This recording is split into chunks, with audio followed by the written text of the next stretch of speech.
E então nós fazemos o laser precisamente para evitar a progressão da retinopatia diabética quando ela já está evoluída.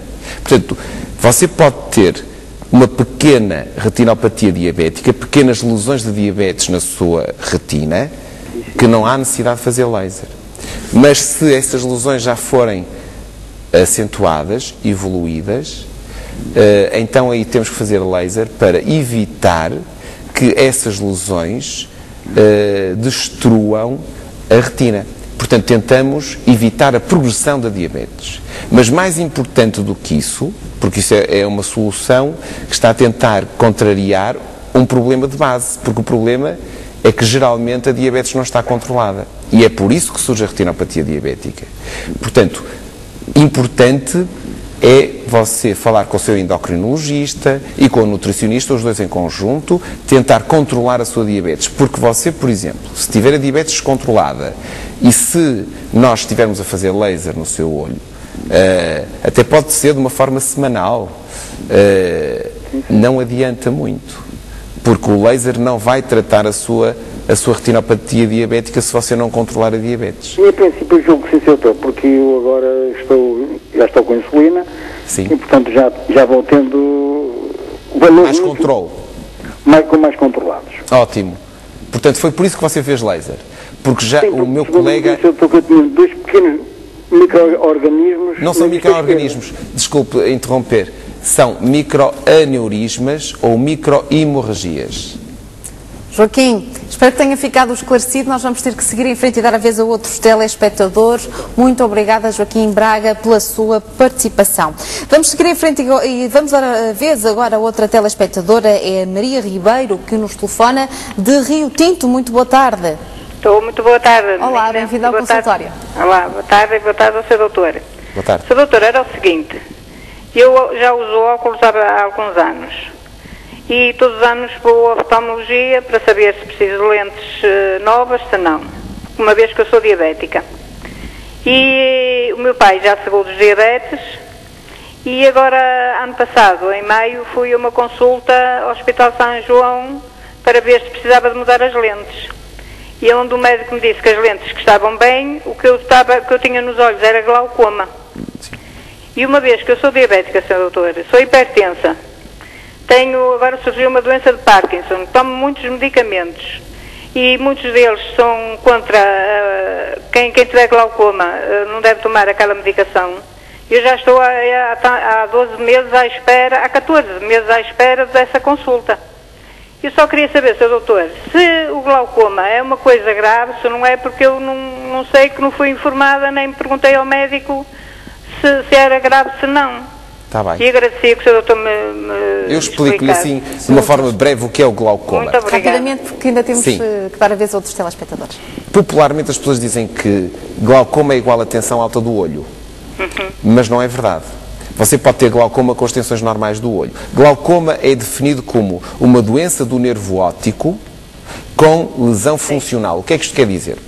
É uma doença que, na realidade, ainda há muito para progredir, para nós sabermos realmente o que é que causa a perda da camada de fibras nervosas da retina. Sim.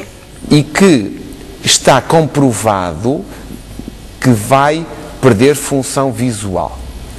Ou seja, nós não sabemos muito bem por que razão, sabemos em alguns casos, há vários tipos de glaucoma e há alguns glaucomas que nós sabemos exatamente porque é que aquilo acontece, mas basicamente há perda de fibras nervosas. É quase como o nervo óptico, como se fosse um cabo de eletricidade que tem milhões e milhões de fibras nervosas que vão se perdendo. E essa perda de fibras nervosas é muito lenta. É ao longo de 10, 20, 30 anos é que a pessoa começa a sentir sintomas. E, portanto, as fibras nervosas vão se perdendo e, ao perder, a pessoa começa a ter limitação do campo visual. Isto é, a pessoa começa a perder visão periférica e a visão começa a estreitar. Até que no limite, o que pode acontecer é que a pessoa fica a ver por um campo visual muito estreitinho, como se fosse um furinho muito pequenino. E, portanto, Pois é que eu tenho muito má impressão nos olhos, tenho muito cansaço, vejo mas não muito tem tubo. nada a ver uma coisa com outra. Ai, não? Não, porque o glaucoma, de facto, como é uma doença lenta, progressiva, mas muito lenta, as pessoas geralmente nem se apercebem dos sintomas, porque não dão sintomas, não é? A não ser um glaucoma agudo, em que a tensão sobe de repente, então a pessoa tem muita dor e olho vermelho. Mas se for um glaucoma crónico, a pessoa nem nota. E, às vezes, na parte inicial, até nós temos dificuldade em diagnosticar, porque olhamos para o nervo óptico e parece-nos normal. Medimos as tensões, é normal. Mas se, de facto, a pessoa tem história familiar, ou então se há uma suspeita quando olhamos para o nervo óptico, temos que fazer uns exames para confirmar se há progressão ou não. E, portanto, às vezes o diagnóstico de glaucoma no início não é assim tão linear. Mas, de facto, é assim. O glaucoma é a perda da camada de fibras nervosas, lenta e progressiva. Muito bem, Maria, espero que tenha ficado esclarecida. Muito obrigada pela sua participação no consultório. Nós vamos ter que seguir em frente. Vamos agora dar a vez a outro telespectador. Custódia Torres, de Rio Tinto. Muito boa tarde. Boa tarde, Ana Carla. Bem-vinda ao consultório. Muito obrigada. Qual é a sua dúvida, Custódia? Para fazer uma pergunta ao seu doutor. É que eu fui ao hospital aqui há coisa de um ano e com uma dor muito forte no olho. E o seu doutor disse-me que eu tinha uma infecção dentro do olho, onde essa infecção me cegou. E eu queria perguntar ao seu doutor, se faz favor de me explicar, se esta doença pode diminuir a outra vista, outro olho. Portanto, deixe-me ver se eu percebi. Portanto, disseram-lhe que teve uma infecção dentro do olho. Sim, sim, doutor. E que cegou por causa disso. Eu já tinha uma miopia. Tinha uma miopia. Já tinha miopia, mas o que me aconteceu naquele olho que me podia acontecer no outro. Foi uma infecção. Uma infecção? Como? Foi uma infecção, foi o que disse? Foi sim, foi como disseram, que foi uma infecção dentro do olho. Eu, como tenho lúpus, não sei se seria também da doença do lúpus, como se fosse assim, não sei. Sim, o lúpus pode estar relacionado, mas não com infecção, com inflamação. Pode dar uma inflamação que é diferente de infecção. Bom, mas vamos partir do princípio que teve uma infecção. De facto, há vários tipos de infecções oculares. Mas se foi dentro do olho, uma das infecções que você pode ter tido chama-se endoftalmite.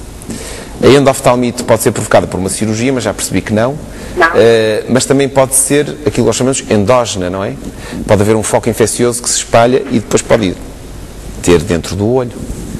E pode ter uma infecção, pode ser parasitária, enfim. Há vários tipos de infecções. E, de facto, isso pode acontecer. Agora, eu, para ser honesto, só olhando para o fundo do olho e caracterizando que tipo de infecção é que você teve, é que eu lhe podia dizer que pode ou não pode passar para o outro olho.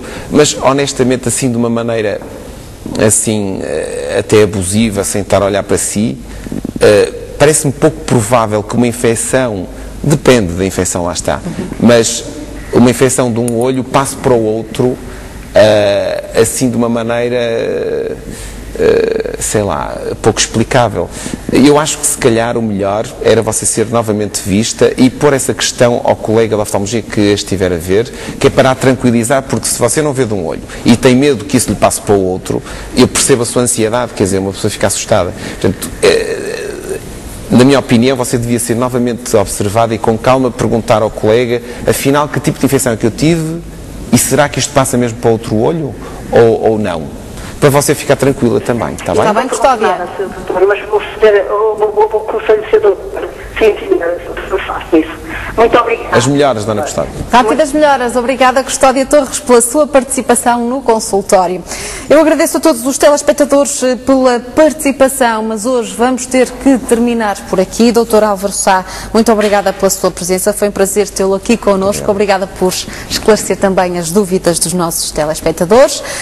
Eu regresso na segunda-feira com o Dr. Alberto Lemos, ortopedista, que é o nosso convidado da segunda parte. Pode então participar na segunda-feira. Na segunda parte voltar a esclarecer as suas dúvidas. A especialidade é ortopedia com o Dr. Alberto Lemos. Conto consigo a partir das 18 horas na próxima segunda-feira.